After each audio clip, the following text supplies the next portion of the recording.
El monasterio todavía dormía. Solo el viento rompía el silencio mientras las olas golpeaban suavemente las rocas de la costa. Nada parecía fuera de lugar. Las olas seguían el mismo ritmo de siempre. Los monjes continuaban con su rutina y el mar parecía completamente inofensivo. Los monjes caminaban entre los pasillos de piedra, copiaban manuscritos y rezaban sin imaginar que aquel lugar estaba a punto de entrar en la historia. Entonces, uno de ellos levantó la vista. A lo lejos, donde el mar se confundía con la niebla, aparecieron unas pequeñas sombras oscuras. Al principio nadie les prestó atención. Podían ser pescadores, mercaderes o cualquier barco más. Pero aquellas sombras seguían acercándose, y cuanto más cerca estaban, más extraño parecía todo. Sus barcos eran largos y estrechos. Avanzaban demasiado rápido. No llevaban estandartes conocidos. No pedían permiso para entrar. No enviaban mensajeros. Solo seguían remando. Cuando las campanas comenzaron a sonar, ya era demasiado tarde. Nadie sabía todavía quiénes eran aquellos hombres. Nadie entendía por qué habían llegado. Solo una cosa estaba clara. El silencio del monasterio había terminado para siempre. Porque aquella mañana, Europa descubrió que el mar, durante siglos su mejor defensa, también podía convertirse en el camino más corto hacia el desastre. Y tardaría siglos en aprender cómo enfrentarlo. Durante mucho tiempo, la respuesta pareció sencilla. Los vikingos eran guerreros feroces, y lo eran. Sus ataques fueron reales. Su violencia quedó registrada por quienes lograron sobrevivir para contarla. Pero esa explicación nunca terminó de responder la verdadera pregunta. ¿Por qué la historia está llena de pueblos violentos? Y sin embargo, muy pocos consiguieron mantener a reinos enteros, viviendo con el temor constante de mirar hacia el mar. Entonces, ¿qué hacía realmente diferentes a los vikingos? En este vídeo descubriremos que su mayor arma no era el hacha. Era una forma de hacer la guerra que Europa todavía no sabía combatir. Cuando pensamos en los vikingos, casi siempre imaginamos la misma escena. Guerreros cubiertos con pieles, escudos de madera, hachas levantadas, aldeas envueltas en llamas. Es una imagen poderosa, pero también incompleta. Porque si la violencia fuera suficiente para convertir a un pueblo en una amenaza imparable, la historia estaría llena de enemigos como ellos. Y no fue así. Entonces surge una pregunta. ¿Por qué precisamente los vikingos lograron sembrar un miedo que duró casi 3 siglos? ¿Por qué un grupo relativamente pequeño consiguió poner en alerta a reinos enteros? ¿Por qué monasterios, ciudades y aldeas comenzaron a vigilar el horizonte como si el propio mar pudiera traicionarles? La respuesta no está únicamente en su ferocidad, tampoco únicamente en sus barcos, ni siquiera en su habilidad para luchar. Lo que hizo realmente peligrosos a los vikingos fue la manera en que combinaron el terror, la velocidad, la sorpresa y un dominio del mar que ningún reino europeo sabía cómo contrarrestar. Y para comprender cómo ocurrió, tenemos que volver al lugar donde todo cambió. Una pequeña isla frente a la costa de Inglaterra. Porque aquel día no solo comenzó un saqueo, aquel día comenzó un miedo que Europa tardaría siglos en aprender a vencer. Pero antes de continuar, si disfrutas descubriendo las historias que cambiaron el destino de las civilizaciones, suscríbete al canal. Cada semana exploramos los acontecimientos, los imperios y los personajes que transformaron el mundo en el que vivimos. Ahora sí, regresemos a aquella mañana en la que unas pocas embarcaciones cambiaron la historia para siempre. El ataque a Lindisfarne no fue el más grande, tampoco fue el más sangriento. Sin embargo, marcó el comienzo de algo mucho más profundo. Por primera vez, un rincón de Europa comprendió que el peligro ya no siempre llegaría por los caminos. Podía aparecer desde el mar, y peor aún, podía hacerlo sin previo aviso. Durante siglos, muchas comunidades habían aprendido a vivir mirando hacia el interior. Las amenazas llegaban por tierra. Ejércitos, bandidos, reinos vecinos.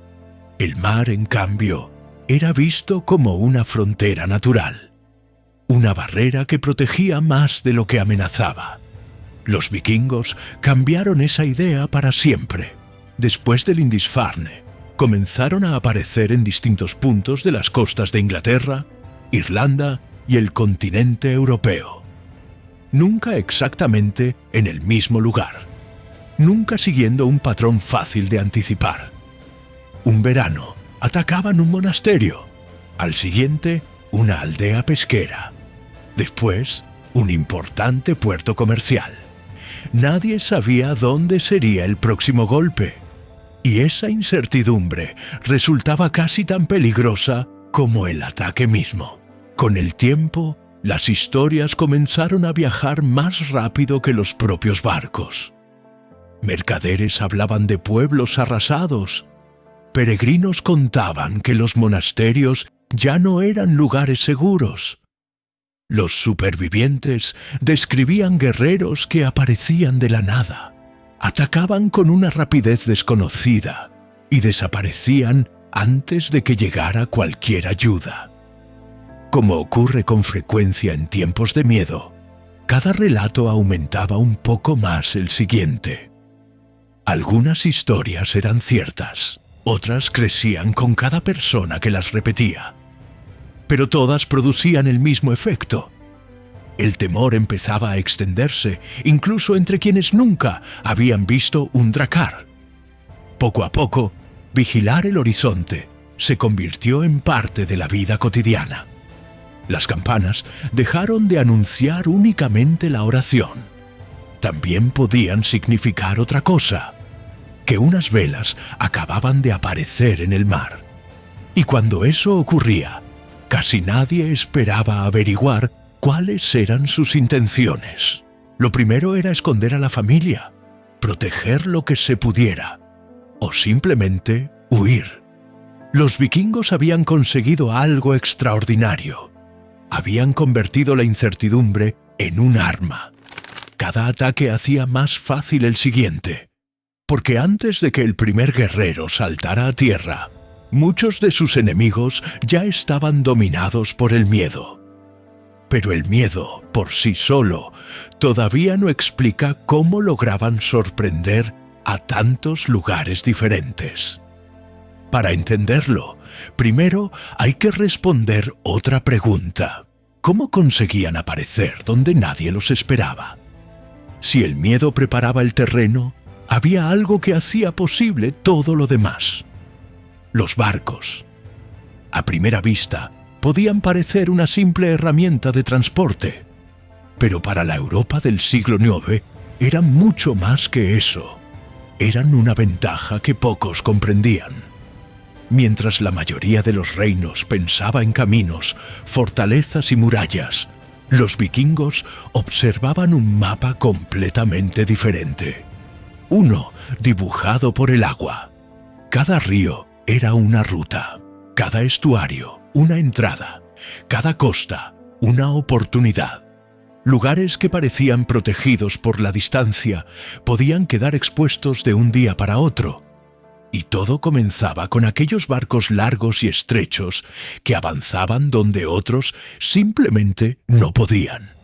Su diseño era engañosamente simple. Tenían un calado muy reducido. Eso les permitía navegar tanto en mar abierto como por ríos poco profundos. No necesitaban grandes puertos, ni muelles preparados. Podían acercarse directamente a una playa. desembarcar en cuestión de minutos y volver al agua casi con la misma rapidez. De repente, el mar dejó de ser una frontera y los ríos dejaron de ser obstáculos. Se convirtieron en caminos que atravesaban el corazón de Europa. Los cronistas de la época describen ataques en lugares que hasta entonces se consideraban seguros precisamente porque estaban lejos de la costa. Sin embargo, para un drácar, la costa era solo el comienzo del viaje. Podía remontar ríos durante kilómetros y llevar a sus guerreros hasta ciudades que jamás habían imaginado ver aparecer un enemigo por el agua. Eso obligó a muchos reinos a enfrentarse a un problema completamente nuevo. Sus castillos vigilaban los caminos, sus murallas protegían las puertas.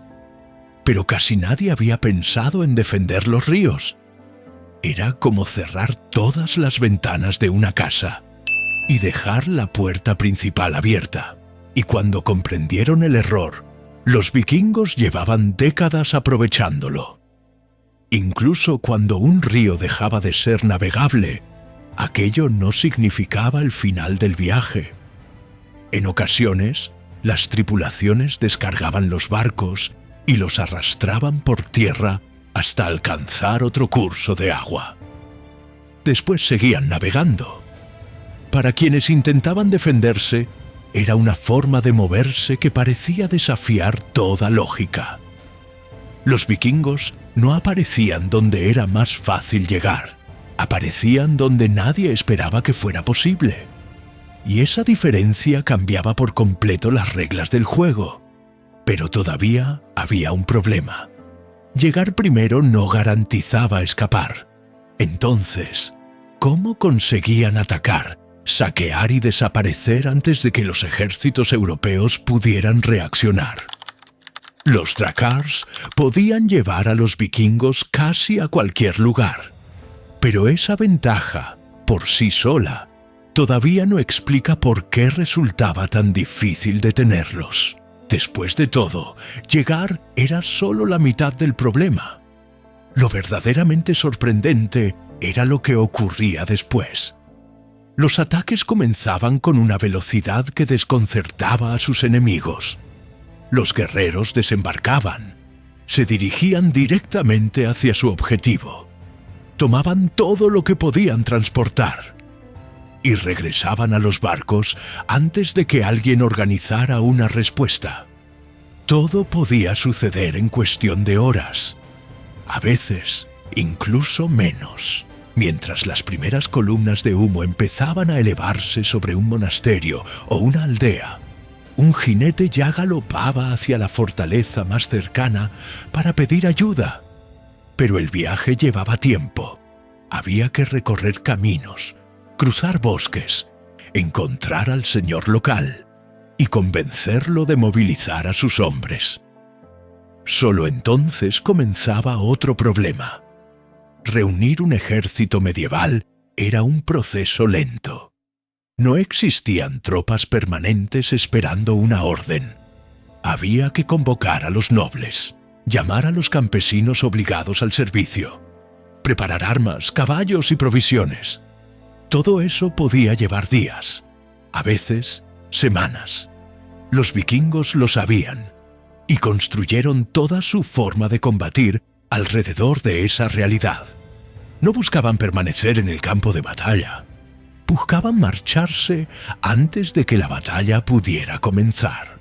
Para cuando los primeros soldados llegaban al lugar del ataque, lo único que encontraban eran edificios destruidos, humo todavía en el aire y supervivientes intentando explicar lo ocurrido. Los responsables ya estaban lejos, quizá navegando hacia otra desembocadura, quizá remontando un río, o quizá preparando el siguiente ataque en un lugar completamente distinto. Era una guerra desesperante. Europa intentaba responder con un sistema pensado para enemigos que avanzaban lentamente por tierra. Los vikingos jugaban con otras reglas. No necesitaban conquistar un territorio para causar un enorme impacto. Les bastaba con aparecer, golpear y desaparecer, una y otra vez.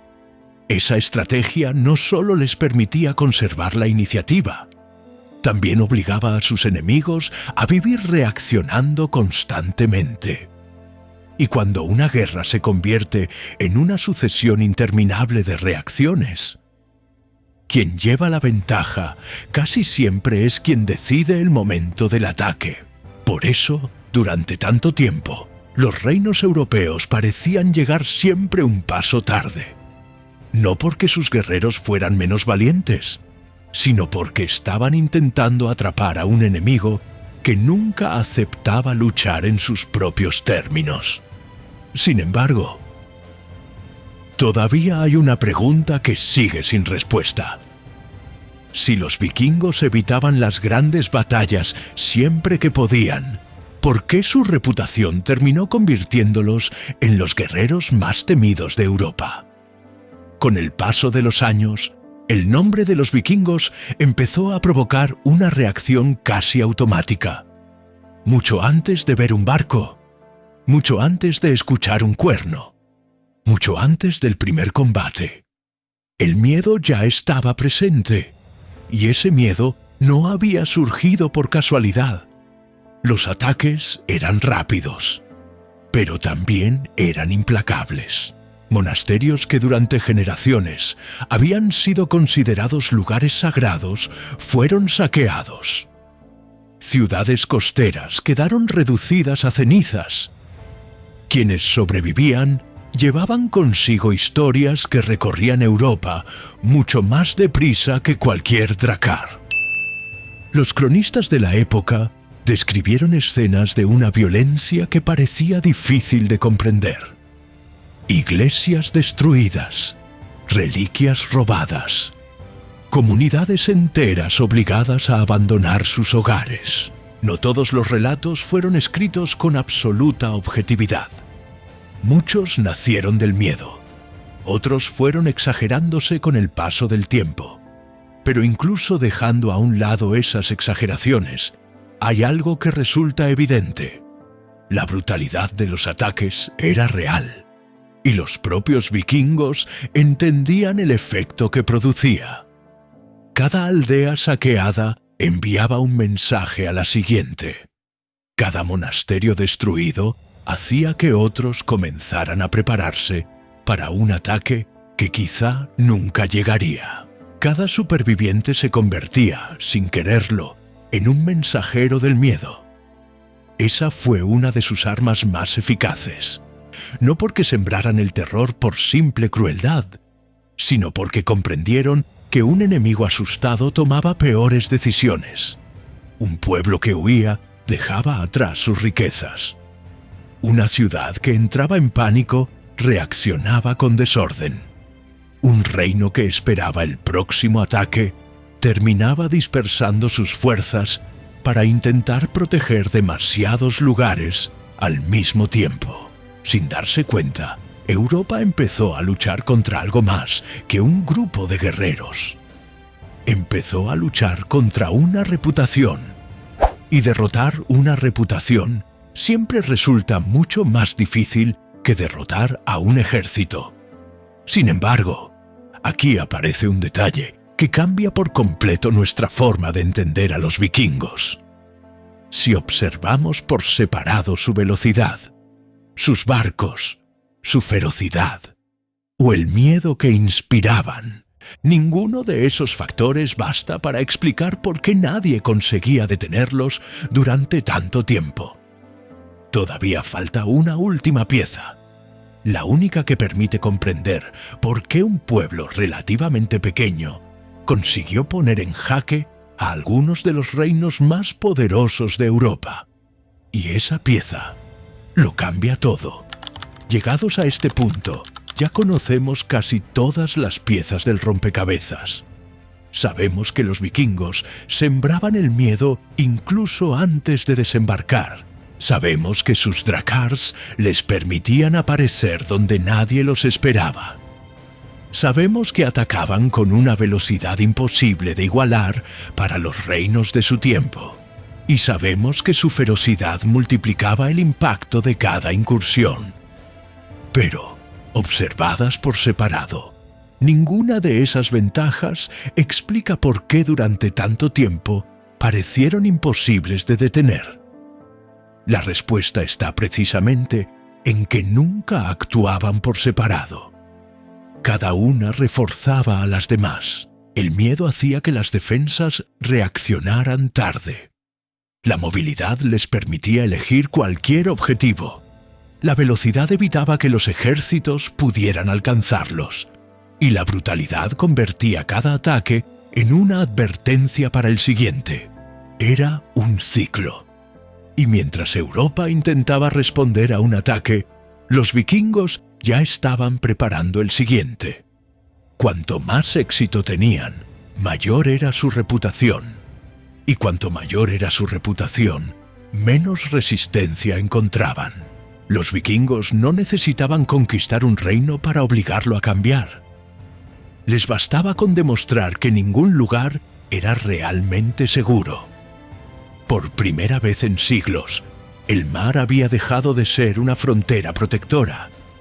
Ahora era una puerta abierta. Sin embargo, ningún sistema funciona para siempre. Con el paso del tiempo, los reinos europeos dejaron de limitarse a reaccionar. Empezaron a aprender. Uno de los ejemplos más claros fue el rey Alfredo de Wessex, conocido por la historia como Alfredo el Grande. En lugar de perseguir a los vikingos después de cada ataque, decidió cambiar las reglas del juego. Mandó construir una red de ciudades fortificadas, los burhs, capaces de proteger rápidamente a la población y dificultar las incursiones sorpresa. Reorganizó el ejército para que siempre hubiera hombres preparados. Impulsó una pequeña flota destinada a vigilar las costas y responder con mayor rapidez. No eliminó de inmediato la amenaza vikinga, pero consiguió algo todavía más importante: reducir las ventajas sobre las que los vikingos habían construido toda su forma de combatir. Poco a poco, otros reinos siguieron un camino parecido. Las defensas costeras mejoraron. Las ciudades se fortificaron, la vigilancia aumentó y el elemento sorpresa empezó a desaparecer. Los vikingos seguían siendo guerreros temibles. Sus barcos continuaban siendo extraordinarios. Su capacidad para luchar no había desaparecido. Lo que había cambiado era Europa. Por primera vez, el continente comenzaba a comprender cómo enfrentarse a un enemigo que llevaba generaciones obligándolo a jugar bajo sus propias reglas. Y entonces ocurrió algo que pocos habrían imaginado siglos antes. Los hombres que durante tanto tiempo habían llegado para saquear, comenzaron, en muchos lugares, a quedarse. Algunos se convirtieron en comerciantes, otros en gobernantes. Muchos abrazaron el cristianismo, y varias comunidades vikingas terminaron formando parte de la misma Europa que durante tanto tiempo había vivido con miedo de ver aparecer sus velas en el horizonte. Eso demuestra que los vikingos nunca fueron un pueblo invencible. Fueron la respuesta perfecta a una Europa que todavía no estaba preparada para ellos. Y cuando Europa cambió, su aparente invencibilidad desapareció con ella. Volvamos por un momento a aquella mañana en Lindisfarne. Al principio, aquellos monjes solo vieron unos barcos acercándose entre la niebla. No podían saber que estaban presenciando mucho más que un simple saqueo. Aquel día marcó el comienzo de una nueva forma de hacer la guerra. Durante generaciones, Europa había confiado en que el mar era una barrera natural, un espacio inmenso que separaba a los reinos de sus enemigos. Los vikingos cambiaron esa idea para siempre. demostraron que el mar también podía ser un camino, que la velocidad podía derrotar a la fuerza, y que el miedo, cuando se utilizaba con inteligencia, podía abrir más puertas que cualquier ariete. Por eso, la verdadera historia de los vikingos nunca trata únicamente de barcos, hachas o conquistas. Trata de cómo un pueblo obligó a todo un continente a replantearse la manera en que se defendía. Y esa es, quizá, su mayor victoria. No conquistaron toda Europa, pero consiguieron algo mucho más difícil. La obligaron a cambiar. Después de ellos, los reinos construyeron nuevas fortificaciones, reorganizaron sus ejércitos, vigilaron sus costas de una forma que antes nadie había considerado necesaria, porque habían aprendido una lección que jamás olvidarían. El mayor peligro no siempre llega por el camino que todos están observando. A veces, llega desde el lugar que siempre creíste que te protegía. Y eso fue exactamente lo que ocurrió cuando los primeros Drakkars aparecieron en el horizonte. Porque los vikingos nunca fueron imparables. Simplemente llegaron en un momento en que nadie estaba preparado para detenerlos. Y cuando Europa finalmente aprendió cómo enfrentarlos, la era vikinga comenzó a desvanecerse. Desde aquel día, Europa nunca volvió a mirar el mar de la misma manera, porque comprendió que aquello que durante siglos había sido su mejor defensa, también podía convertirse en el camino más corto hacia el desastre. Y quizá esa sea la verdadera historia de los vikingos, no la de un pueblo imposible de derrotar, sino la de un continente que tuvo que cambiar para aprender a hacerlo.